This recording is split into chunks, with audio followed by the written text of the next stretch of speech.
My mom got me my first diary when I was about 8 years old to encourage my writing and drawing.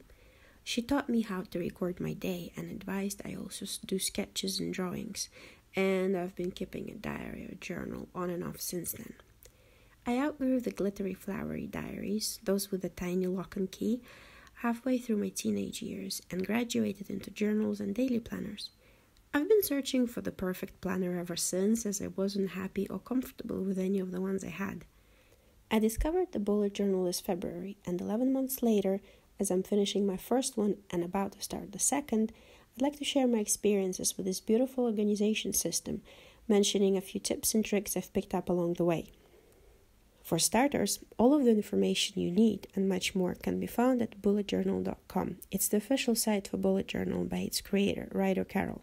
You can use any type of notebook for this, but I personally prefer the hardcover dotted ones. So I've been using a red dotted Leuchtturm 1917 notebook that I got off Amazon. It comes with 2 bookmarks, a nifty pocket at the back, a rubber band, 3 index pages, page numbers, and pages tough enough to take surprising amounts of abuse. The essence of the bullet journal system boils down to 6 main parts, or modules as they're also called. The index, future log, monthly log, weekly log, daily log, and collections and trackers. Here's my index in the new journal so far. I tend to normally only mark my collection pages and months, so the 3 pages provided are more than enough.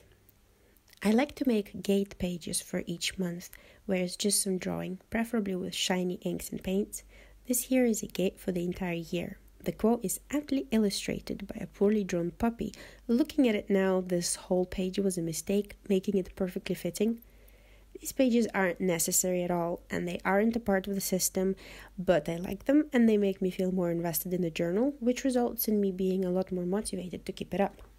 Last year, my future log spread over 4 pages. This year, I'm trying it on 2, so I can see my entire year at a glance.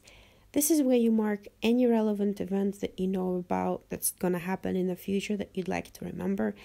And this is where I put all the birthdays, national holidays, kindergarten days off, doctor appointments and trips, among a few other things. The future log is something I'm testing for myself this year. Normally, somewhere around September, October, I start making plans and appointments for the following year, and I'm hoping that having it all organized in one place at the start will help. A year in pixels is a yearly mood tracker. I saw the idea all over Pinterest and was curious to see what my 2017 would look like mood-wise. It was mostly green and blue, as you can see over here. I've modified it a little this time around, with the cats covering the non-existent days at the end of the months to avoid having 29 days in February and stuff. I've seen this with a lot more colors for more detailed moods, one even comparing mornings to evenings, and they're also often kept on a month-to-month basis, but this is how I like mine. What you basically do is just at the end of each day, you color in the square for that day with the color that corresponds to the mood you've been mostly feeling, something like that. These here are my various starter collections. They're just lists of things I'd like to get, watch, and read. If I run out of space on the page, I can start the next page wherever I am in the book, and I'll just put the previous collection page number down on the side. Say I go on a mad reading spree and need more pages for this list. I'll title the new page Books to Read To, and then mark the bottom with a 9 over here, because that's the previous page of this particular collection. I'll mark this page's number on the first page over here so that I can just go between the two comfortably as many times as I need to. And you can do this for every single page you keep adding to the collection, no matter where it is in the book. There is, in case none of this made sense, there is a clearer and better explanation of all this. It's called threading on the official site. Blog ideas and comics ideas is where I write out the topics I'd like to post on my blog and join my diary comics pages. I'll normally jot down the initial idea on the day or the week spread when I first get it, And then to avoid having to extract all of these notes from all over the book, I like to have them neatly organized in the lists right here in the beginning. My crochet projects and art projects pages follow the exact same principle. This page is for emergencies in case something happens to my phone and I'm not able to access it. I don't remember any phone numbers at all. I can barely remember my own, let alone my husband's or my mom's. And this here is the page I'm feeling most iffy about, just because I tend to completely fail my big goals and most of my little goals. But I want to have it here anyway, so that it's easier for me to review the year, look back and see how many of these things I've actually achieved. Another gate page, and we arrive at the monthly log. There are numerous ways to set this up. Writer Carol writes the day numbers on the far left. Some people prefer a calendar type view with large tiles. I like my day numbers down the middle, dividing the page. This is when you refer back to your future log and copy all of the events, appointments, and birthdays over. This is also where you keep adding future events happening after the current week you're on for this particular month. You can make a tracker for anything you'd like to keep track of. Daily water intake, weight, spending, exercise regime, vitamins and meds intake, hours slept. I've seen bloody red tracker pages for period cycles and poopy brown ones for bowel movements. My most used tracker is this one, Dailies, also known as the Daily Habit Tracker. It's for the things I have to do daily, and having to mark them off here makes it less likely for me to skip them. I used to have my monthly goals on my gate page, rendering it at least a little useful, but since I have a new space here at the front, I've put them in here this month.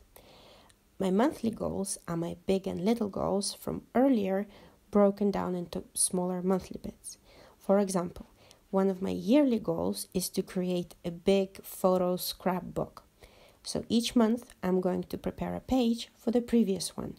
In January, I'll be finishing up December 2017 pages. In February, my January pages, and so on. My month's tasks page consists of my month's goals broken down further still. Using the photo scrapbook example, this is where I'll put things like pick December photos, edit December photos, print December photos, and put December pages together. This is where I'll also put the monthly cleaning tasks along with anything else I want to remember to do in January. This is an entirely new page for me. In the past, I just wrote my social media stats on the side in a tiny box by my dailies, and this month I'm dedicating a whole page to this, even though I'll still be writing the before and after followers count in tiny boxes. I really don't have that many people following my stuff online.